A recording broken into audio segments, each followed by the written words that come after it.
Hello, this is episode 28 of the designfootball.com podcast. My name is Jay. I'm the resident blogger on designfootball.com.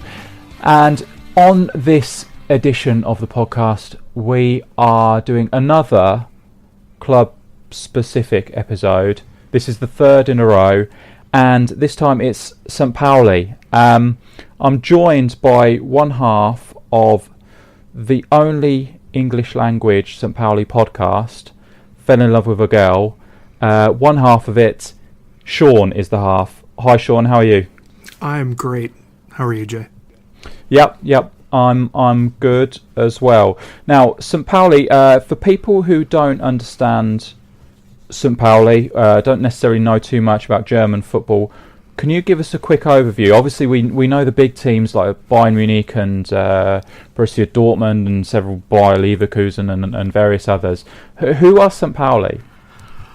So, St Pauli are a second division Bundesliga team.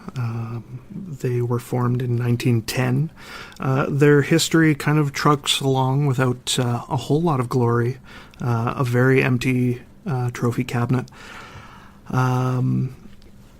Through much of their history up until the 80s, and what happened is their club culture changed rather drastically as supporters from Hamburg or SV kind of got tired of the right wing and Nazi adjacent supporters and some of that political tension that existed on the ground, and they found another club and they started attending St Pauli matches. In St Pauli, their stadium, the Millantorn. I've been talking with another podcast and their name is Millanton, which confuses the heck out of me. So their stadium, Millantorn Stadion, is in the St Pauli district of Hamburg, which contains the Reeperbahn, which is the red light district, and a lot of music clubs and bars. So it's this very vibrant lifestyle that surrounds the club. And as this punk influence grew within the club, attendance started to swell, and people realized that there was something very, very special happening. There were disputes between squatters and the police during the 80s, which kind of served as a rallying cry to not only the club, but sort of the special and weird elements of the St Pauli district.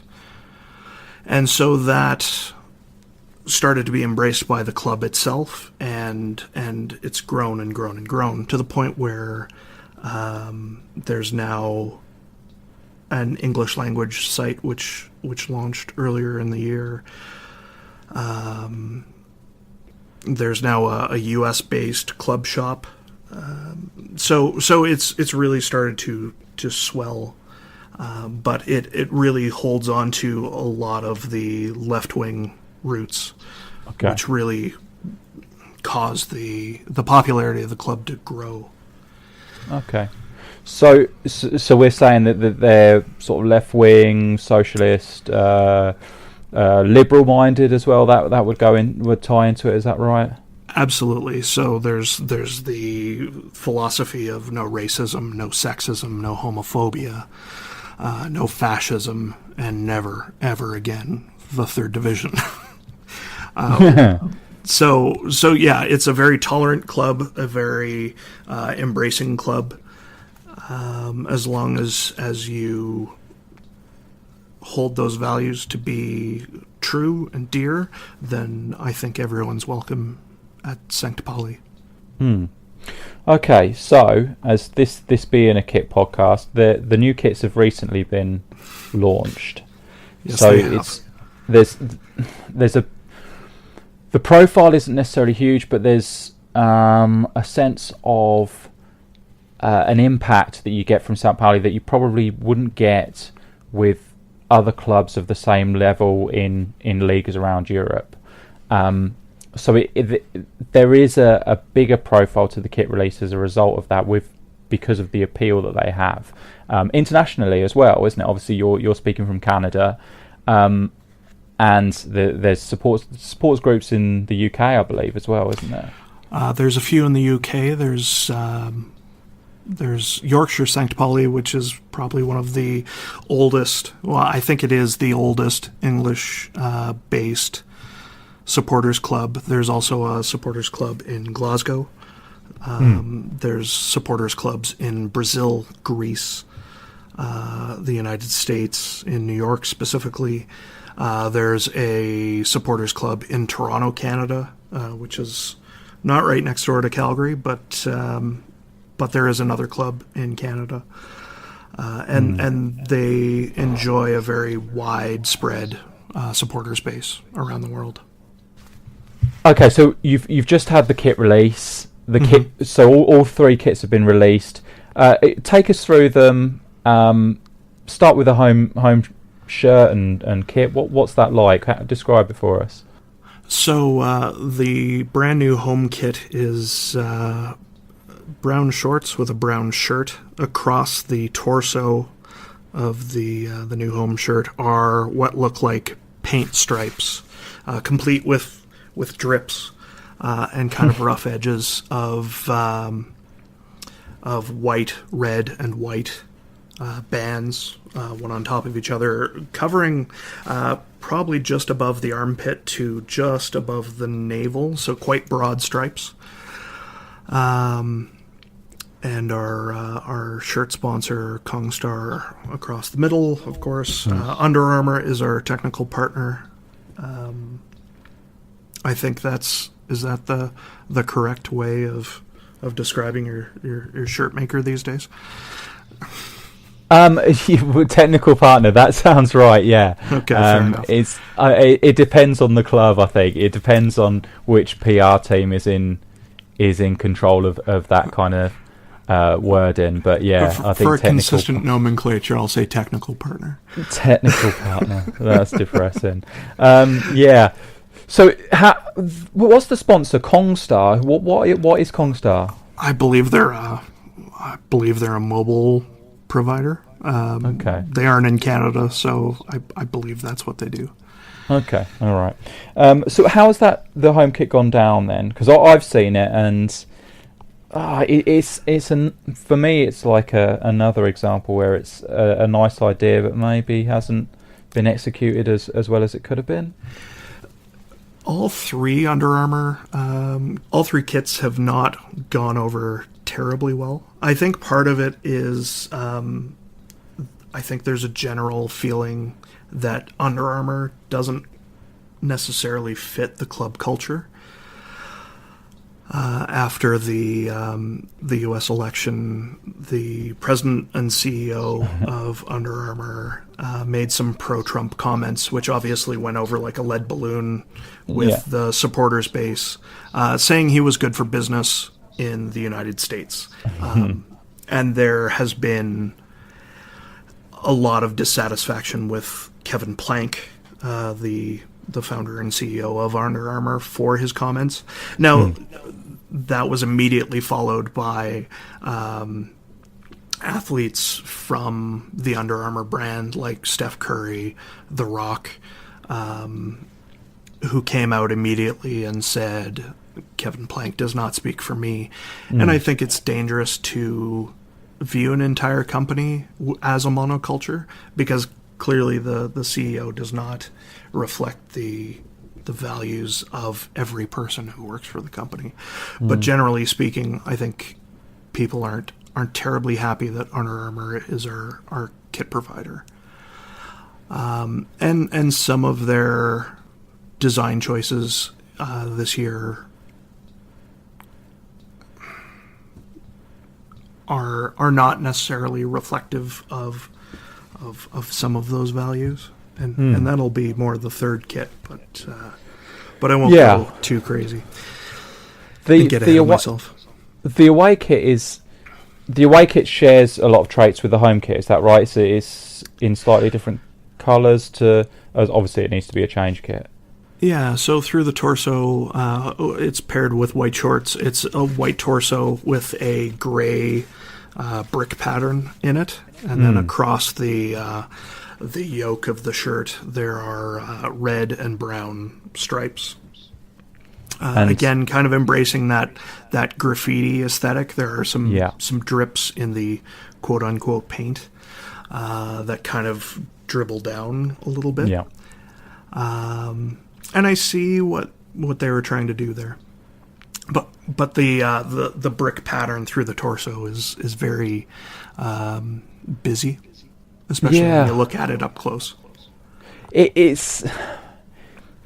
strikes me as this whole idea of like the shoddily done paintwork and maybe slash graffiti over the brickwork and the old looking wall, and it just sounds like people who are used to sort of a polished style of doing everything, I suppose, having an idea of what sort of punk is and what I don't know, what the working class are. Maybe, I don't know. It seems like it's a bad imitation of punk culture. A caricature, kind of. Yeah, that's the impression I got from it. I mean, it's interesting that I ask you the question, what do you think of the new kits? And I hear about the ethical element of Under Armour. So I mean, it's great to hear it, and it was something I was going to come on to anyway. But purely aesthetically, if you just look at the shirt, if you try kind of put anything political to one side for a second, would the shirts appeal? So, let's say they didn't have a badge on them, they didn't have a manufacturer's logo on them at all. Would they appeal in that way? It's funny that you should say that. I think the badge is really what hurts the whole thing. And in this case, I mean the manufacturer's badge. Yeah. I think if it was almost any other manufacturer, these would be readily embraced shirts. Now, I don't speak for the entire supporter base of St. Pauli. It's just impossible. There's too many of us. We're too diverse, and we all have strongly held opinions. Personally, I am something of an apologist for this set of kits. I think I see what they tried to do, and if the message wasn't coming from Under Armour, I think we would be much more receptive to the message. As someone said in conversation with me a little while ago, when you get bad news from a friend, it's fine. If it comes from a stranger, it's taken. It has more of an impact. It's not. It's not as soft a blow, shall we say? And I think the third kit kind of perfectly encompasses what I'm talking about here, and talk about that, because I think that will really bring it into sharp focus. Well, what I look at these kits, and it's a little bit like when you read an interview with a rock band, say, and they seem like idiots, and then you hear one of their songs and it sounds like a great song, and you think, actually, that's a fluke. You've released that great song not because you're great, but because you've just stumbled upon something. But then you read an interview with a band that seem great, and everything they stand for seems fantastic, and they release a terrible song, and you listen and you go, well, that's so disappointing. And you would apologise, or maybe you would look for that in that song for redeeming qualities. But when you see these kits are made by Under Armour, and obviously there's a political issue there, you're not as willing to give them the benefit of the doubt over what they've created. You look at it and say, well, maybe it's cynical. And the third shirt is the prime example of that, I think, isn't it? Describe that one for us. So the third shirt, which will probably not see a whole lot of traction as they're typically worn for Deutsche Pokal. It's a three-tone gray camouflage kit. It's visually very... There's a lot going on there. There's a camouflage pattern. There's the drippy paint aspects of the previous two kits. Plus, there's the St Pauli Totenkopf that's also worked into the pattern as well in some of the same tones. So you'll catch a blob of the camouflage, and then there's kind of a little bit of a Totenkopf sticking out of it. Could you just tell us what that is?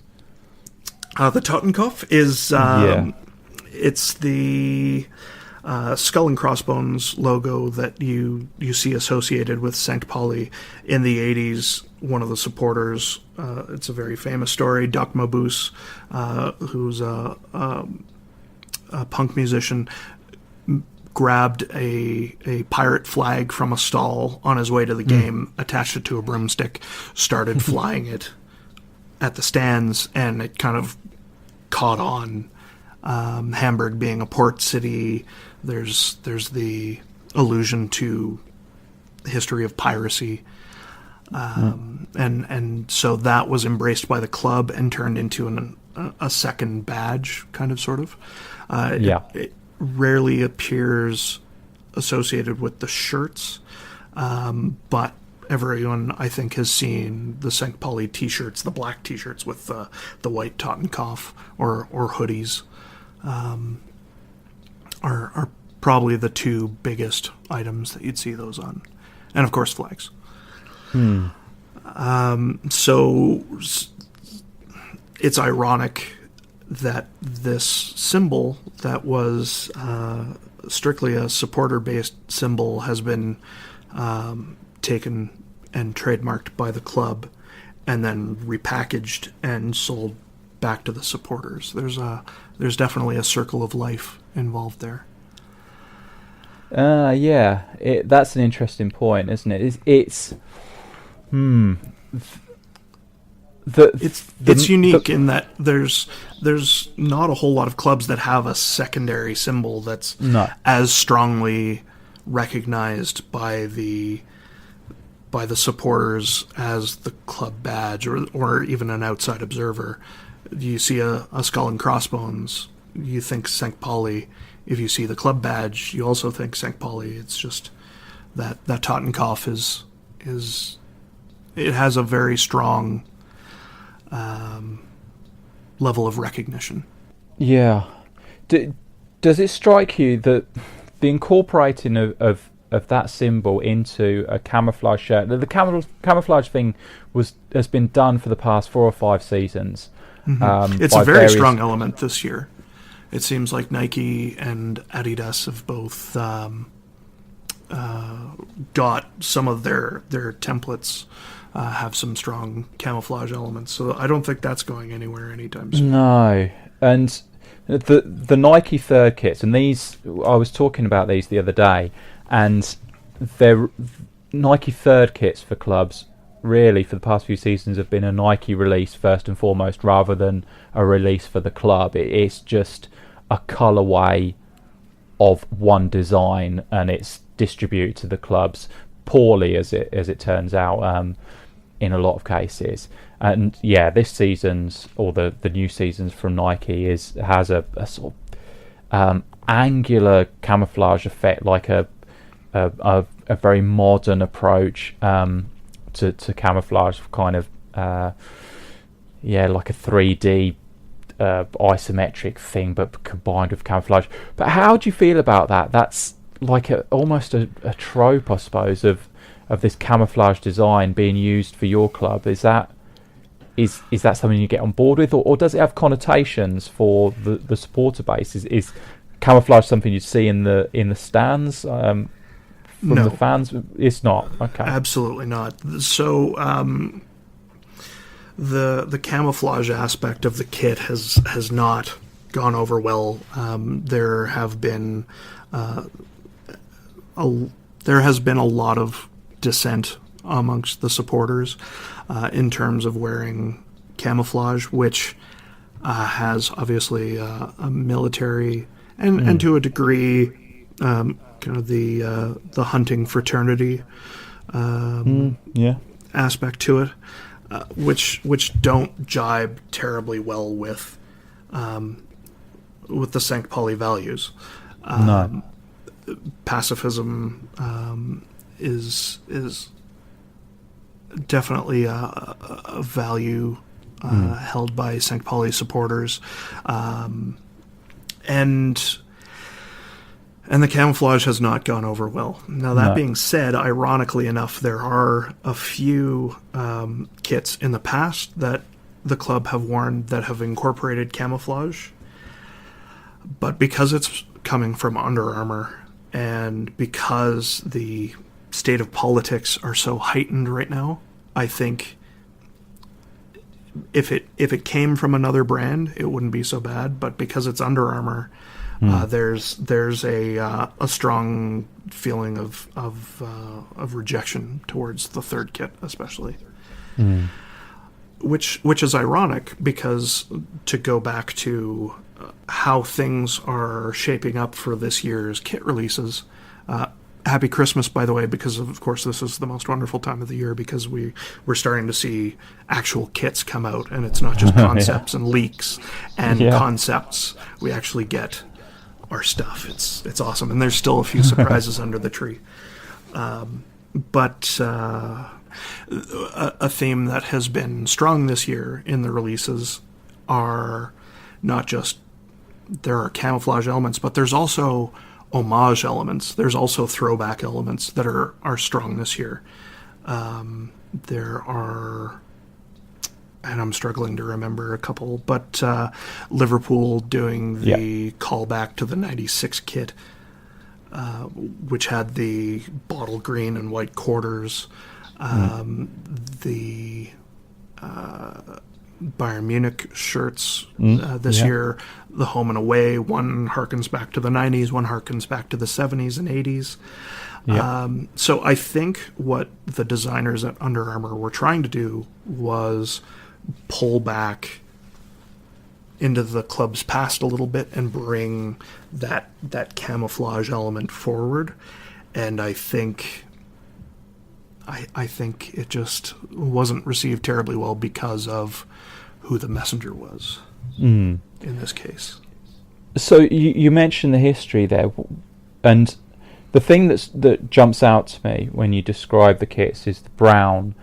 Now, is the brown a constant since day one? Is because there's not many teams that wear brown. There's the old thing about Coventry City wearing a brown away kit in the 70s, 80s.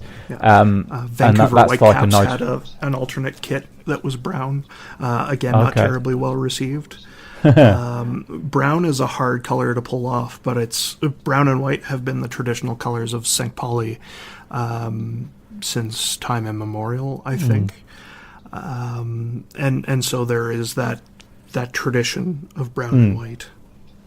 So, but that varies, doesn't it? Because I looked through the history of the kits, and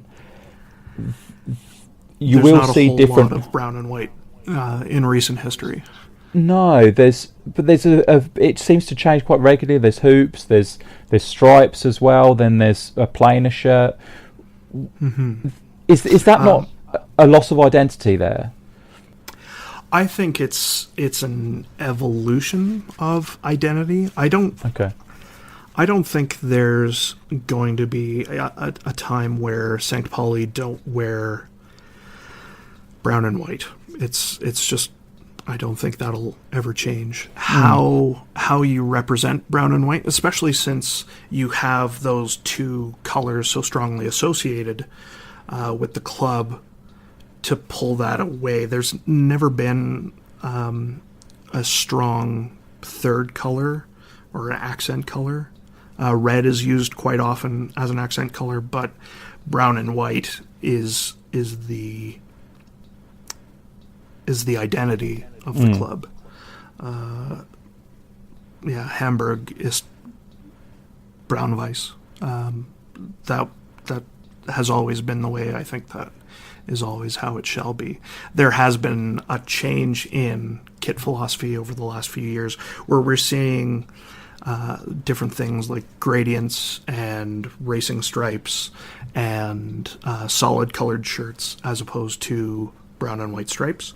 But I think that's only because you can only do so much with stripes until you have to change something up. So I think we're just in a period where solid colors are a little more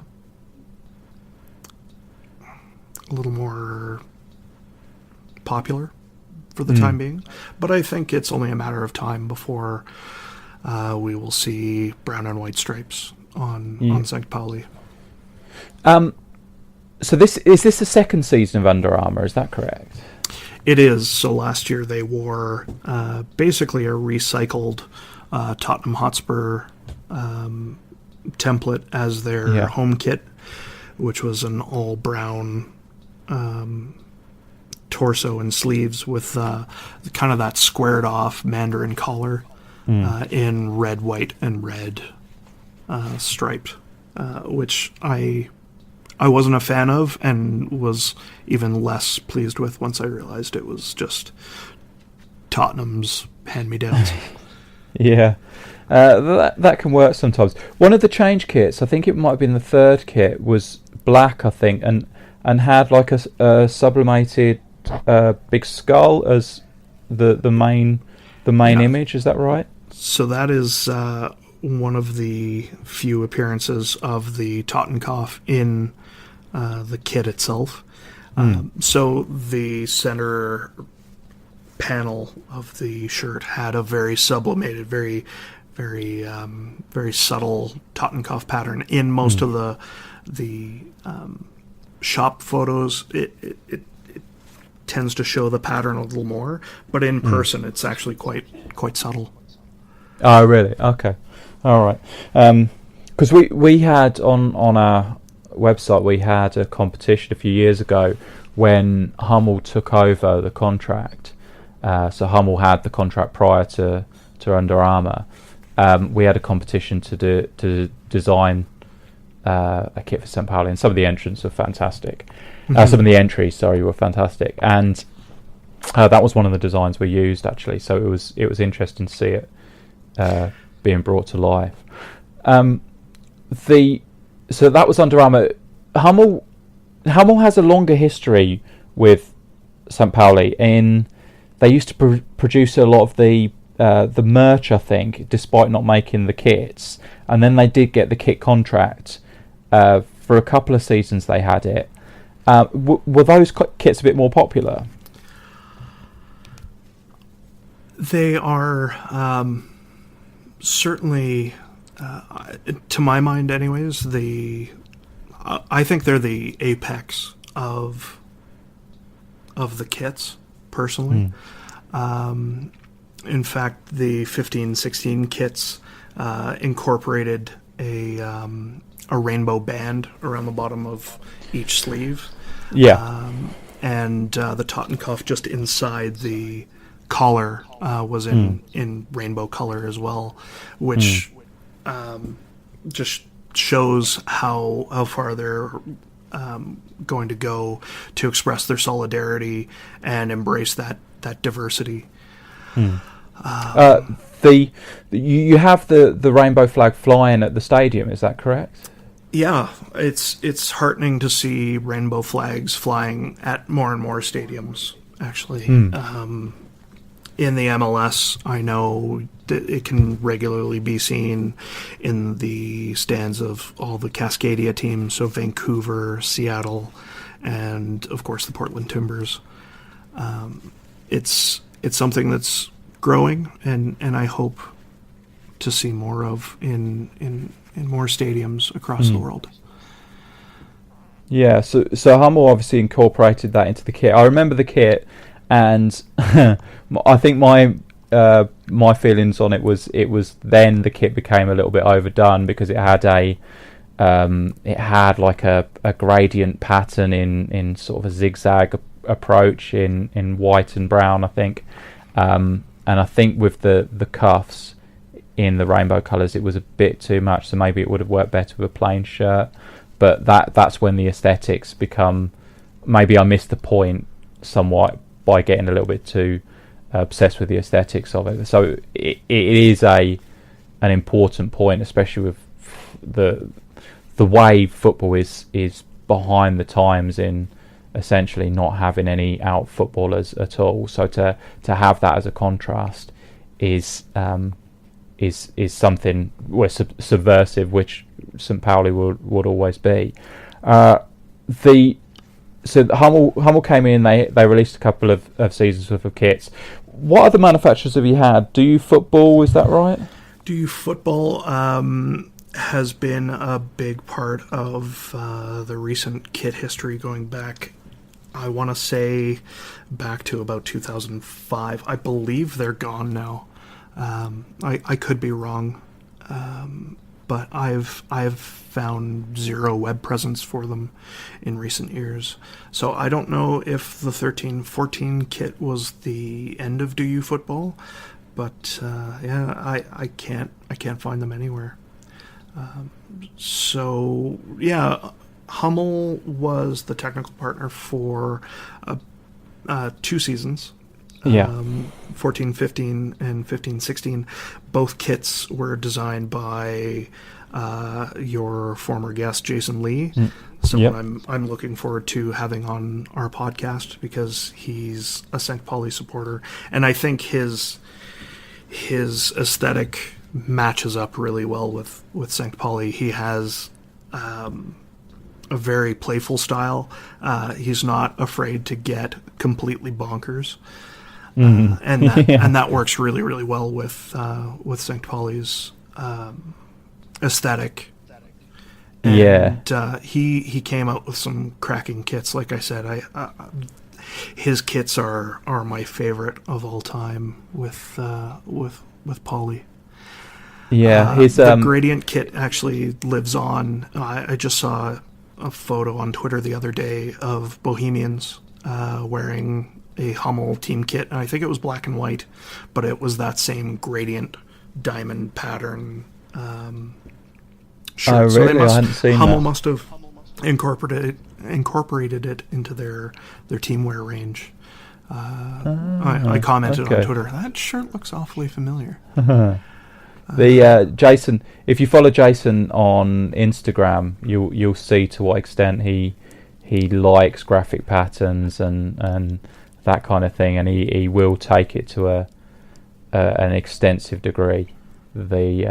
He's very much into that late 80s, early 90s approach. So he will post a lot of things like that, and obviously it brings him success in his designing as well. A freelance designer that we had, I can't remember which episode but we had him on, but one of the early episodes, I think, of this podcast, and he's a great guy as well. So when it comes to these manufacturers, we've gone through the history of the club and what it stands for today. How does that marriage work between, certainly Under Armour as an example of it, it's a commercial entity. How important are the ethics for each manufacturer when they enter into an agreement, or is that bypassed completely because kind of you've both got a job to do, which is to sell kits? Yeah. I know for a fact that the club vets their technical partners in terms of the working conditions of the people actually manufacturing the garments, as well as how the fabric is sourced and where it's sourced from. So that is something that the club looks into and is part of the decision-making process. So if we're wearing Under Armour, I presume that means they've passed that particular litmus test. I think the biggest issue is with the founder and CEO's politics, and probably very poorly chosen words. Yeah, that kind of is secondary though. So if the club has actually gone to the lengths of checking what the business practices are and how the company's treating the world in general despite being a commercial entity, and they've found that, yeah, that's okay, we can deal with this company, a personal opinion from the CEO is not really as important, is it? I understand that it's going to make fans angry, but you can't really ask more of the club than what the club has done there, can you? I'm very proud of the club that I support because they take an interest in the ethics behind the manufacturing of the kit. I know that in the past there have been controversies about kids stitching footballs, specifically under horrendous conditions, for very little to no money for their labor. So by making sure that Under Armour is producing their shirts in an ethical fashion is important, and it's important to me to know that Under Armour, whether it's voluntarily or whether it's to appease one second division German club, which I'm sure isn't the case, it does matter, both to the club and to the supporters. But of course, when Kevin Plank shoots his mouth off, that makes headlines. Whereas, well, we have a factory that stitches together bits of polyester under ethical conditions does not make headlines. So it is a dichotomy, but one that I think the headlines tend to overbalance. The other thing is you have to bear in mind that Under Armour backed up a small truck of money and said, here you go. At the end of the day, we can take bad money, if you want to look at it that way, and do good things with it. In fact, the launching of the Under Armour kit deal, coincidentally or not, launched at around the same time as the club's music school for youth. So whether or not that all plays together or not, you have good money to do good things with, which can be community outreach, which can be charitable donations, expanding the number of players, because St Pauli is a sports club rather than a football club. You can take some of that money and put that towards other programs. Yeah, that was going to be my next question, actually. That I obviously go onto the club shop website of various football teams and look at the ranges, and St Pauli's ranges are fantastic. Of all the different merch they sell, the key rings and the hats, the beanies and jackets and track pants and all this kind of stuff, and they seem to do it really well. And they've also produced these beautiful like glossy catalogues of all their ranges each season. I don't know if they still do. I imagine they still do. It seems so polished.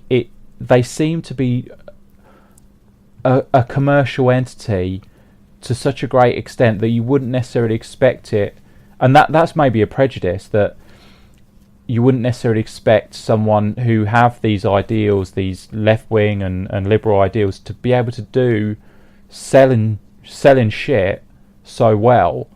But the way you describe it, I suppose it isn't a conflict there, is it? It is, and it isn't. I mean, some of the knick-knacky sort of kitschy stuff, I think there's a lot of that, and if you can put a Totenkopf onto it, then I think St Pauli as an organization will always take the temptation to put a Totenkopf on it and sell it for a few euro. But they have a very strong identity, and they do a very good job of catching people's attention with that identity. I keep wanting to say brand, which seems antithetical to what we're talking about here, but they do have a very strong brand, for lack of a better word. But we'll stick with identity. And if you walk up and down the street and you see someone wearing a black T-shirt with the Totenkopf, that grabs a lot of attention, and that spreads, or rather that gives the launching off point into a conversation about, well, what is this? Oh, why is it a skull and crossbones? Why? How did this all? Oh, it's a German football team. Okay, weird. What are they all about? Oh, it's inclusive. Oh, it's very punk rock. Okay, cool. And then you grab people and pull them into the supporter base. So this is, we mentioned that the kit releases are higher profile than you'd necessarily have for other teams of that level, on-field level. Is there an extra responsibility, do you think, or should it be read that there's an extra responsibility in providing St Pauli with the kit? In effect, not everyone's politics are the same, but in effect, you're kitting out the good guys. You're kitting out the people who are fighting the good fight. So, trying to make the world a better place. That's the idea behind it. Certainly, I would be sympathetic to that idea. So, does the responsibility go beyond the supporter base, in that you are trying to appeal to the world, in effect, to the more people that get on board with these ideals, the more people will be educated in how we treat the planet a little bit better, and our fellow humans a little bit better. I mean, the other day there was whether you agree with it or not, there were the protests in Hamburg over the G20. I take it a lot of those people protested would have been St Pauli fans rather than, say, Hamburg fans. Yeah, St Pauli has been very involved in the anti-G20 protests and demonstrations and public statements. You saw FCK G20 and the Run DMC style logo stickers pop up very shortly after the announcement was made that G20 was coming to Hamburg. Personally, I think the organizers of G20 could not have picked a worse place to hold their meetings, because Hamburg is so charged, and especially the district of St Pauli, that I don't think they really knew what they were getting themselves into. The club has been very much directly putting themselves in a position of being the voice against the G20. Insofar as last season, our manager, who has now taken more of a front office role as the technical director and a relationship managing position within the club, Ewald Leinen made a very public statement on behalf of the club about G20 and the state of affairs around Hamburg, which, if you've seen any of the photos, the police use of force has been atrocious, at least by North American standards. I don't know if that's necessarily how things are typically done by the German police. Yeah, I've seen a lot of the images of it, and I also see the images as they are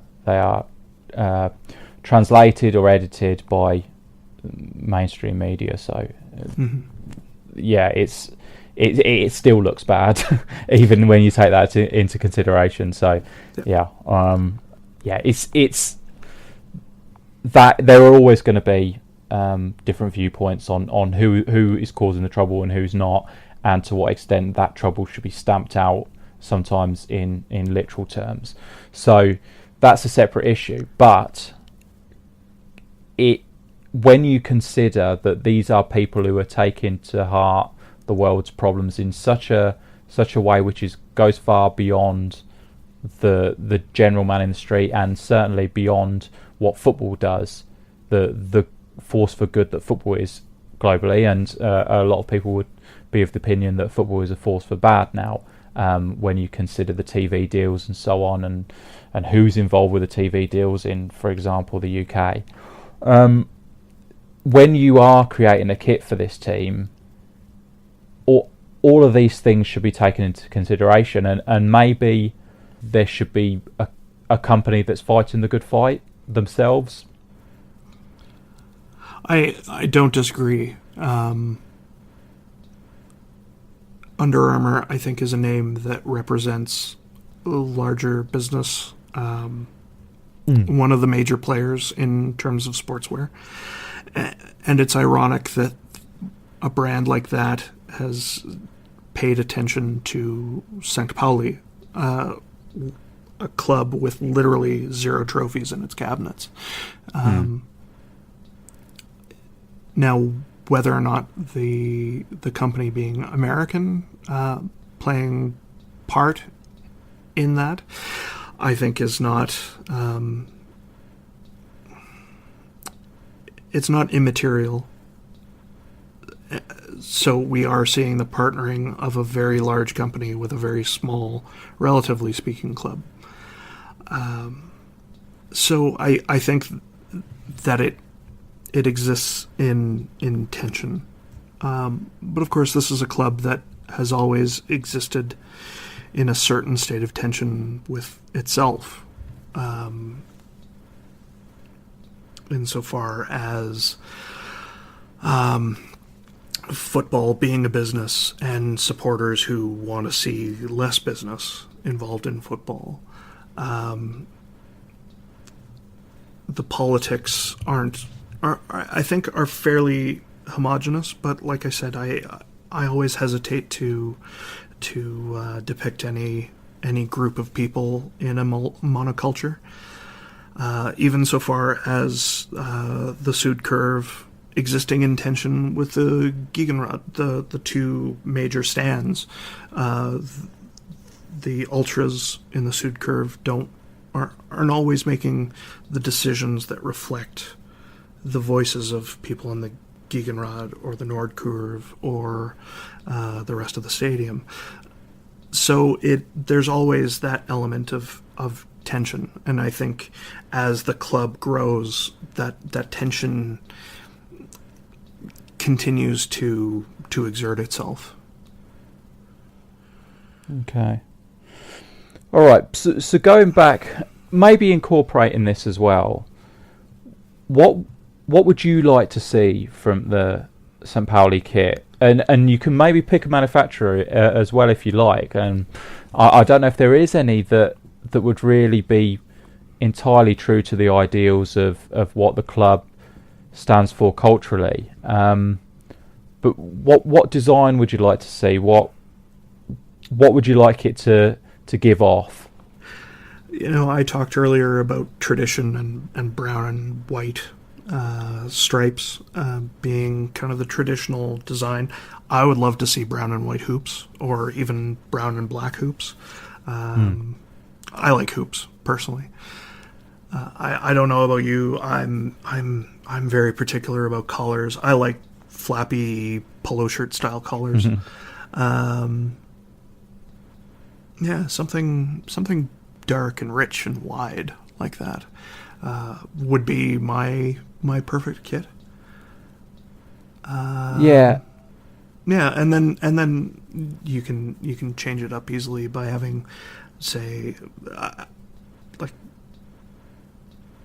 an away kit that's white, and that way you can interchange the socks and the shorts nicely, so that you don't have to necessarily have dedicated change items. You can just swap it out, which I'm not sure if that works for the club's bottom lines, because if you can sell change items, then that's more euros in the till, and going towards other parts of the club.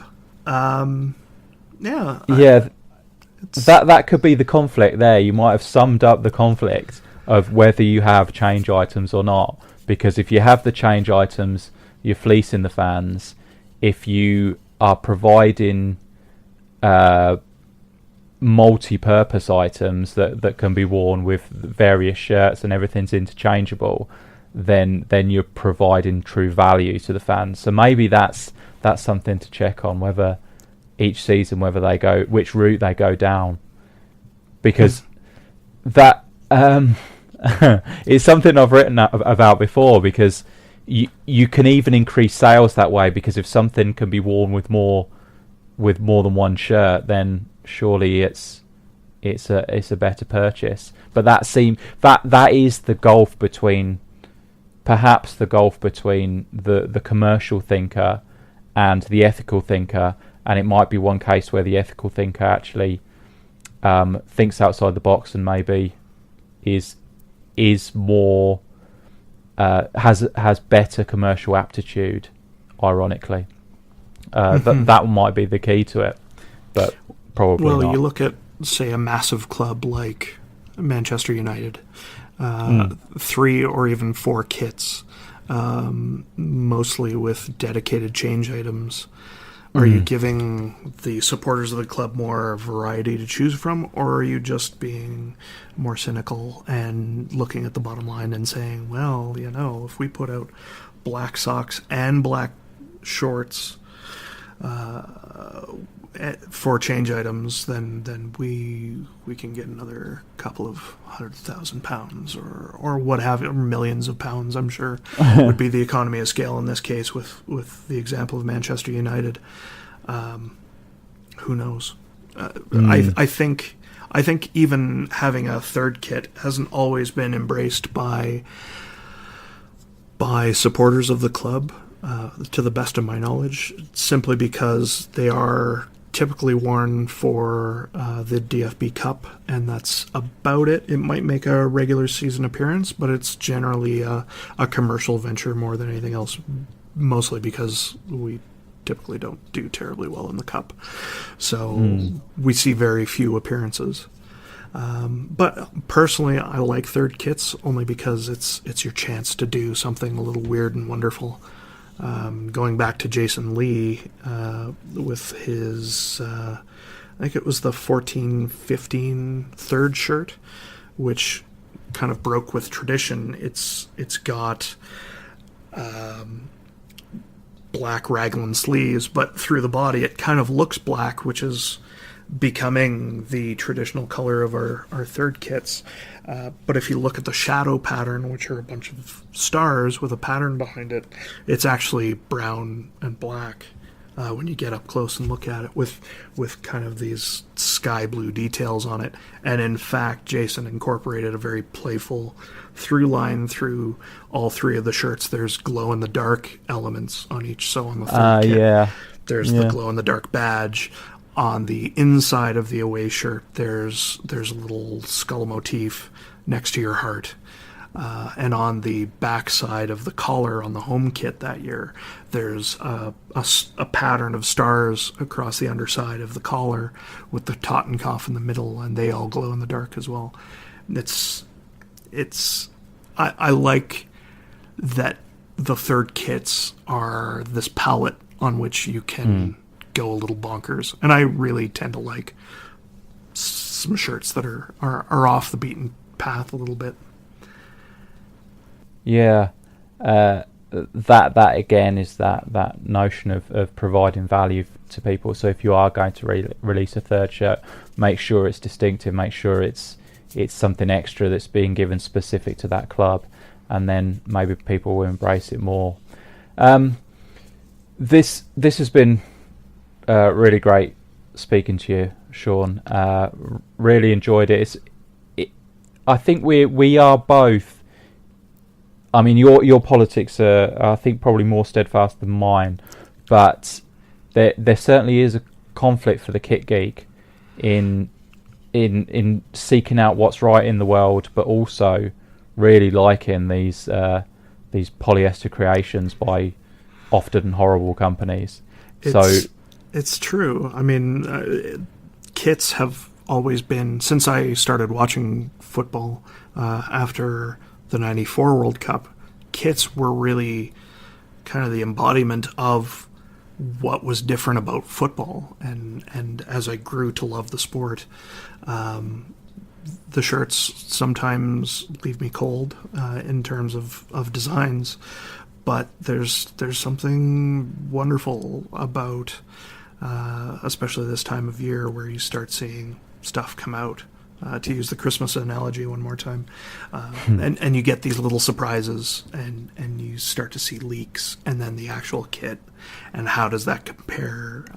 It's a wonderful thing, and as cynical and commercial as football kits can be, and I think become increasingly cynical. We're now looking at a lot of clubs, my own included, where we're seeing 1-year kit cycles, only because that's the best way to get more money into the till. Yeah.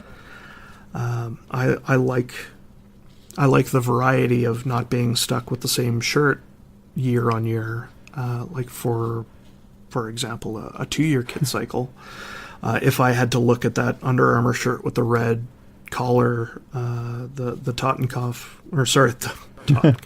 Tottenham hand-me-downs one more season, I'd probably be pulling my hair out right now. That's a Freudian slip right there. It really is. So there's upsides and downsides to the 1-year kit cycle.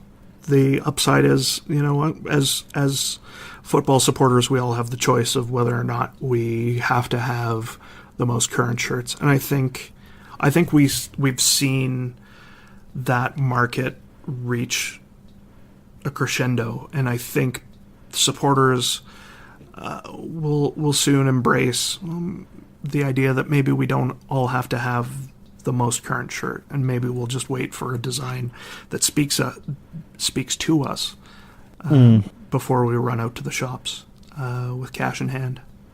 Yeah, it's right that they've created the pressure for themselves by moving to this 1-year cycle, but it's good that they are now, as a result, under pressure to create something special or vary the designs, so sometimes you get some of the fans and the next season maybe you get some of the others. So again, it's a good thing for the consumer that they have that variety, but the end goal is always commercial, but as you say, if it's good or bad money, it often makes not too much difference if you're going to do good things with it, which St Pauli do a lot of good. It's been a pleasure talking to you. Good luck with the podcast. How do we get hold of the podcast? Where is it? It's on iTunes, or what do they call it now? It's now Apple Podcasts or something, isn't it? Where else can we get you? We're on Twitter. I ironically didn't use Twitter until we started up the podcast, and Samantha gives me stick at every opportunity and reminds me that I didn't like Twitter or didn't like the idea of Twitter until I started using Twitter, and now I'm slightly addicted. So on Twitter, we're at withagirlpod. You can also email us, fellinlovewithagirlpodcast @gmail.com. The email address so long you need to stop and take a nap in between and then carry on. Or if you want to look for us through your favorite podcast app, I believe the best way of finding us is searching Fell in Love with a Girl, all one word, and we should pop up. But we always post our most current episode pinned to the top of our Twitter feed. Okay, well, that's ideal. So I listen every week, or it's more or less every week, isn't it? It's for every match day, really, isn't it? We do one every match day. In the Bundesliga, there is the English week, which is a very match dense week. Usually 2 or 3 fixtures, and this year we tried to do one for every match during that week, which was 3, and we will not be doing that again. It was a little crazy, but we publish after every match day. Sometimes there's a little bit of a lag between the time the podcast is produced and the time the podcast is published. We're already fighting against an 8-hour time delay, so we're working from under the gun. And then I have a bad case of audio editing induced narcolepsy, so by the time I'm editing the pod, it's usually around midnight or so. Sometimes I can push through till 1 or 2 in the morning, but usually I fall asleep and plant my face right on my iPad.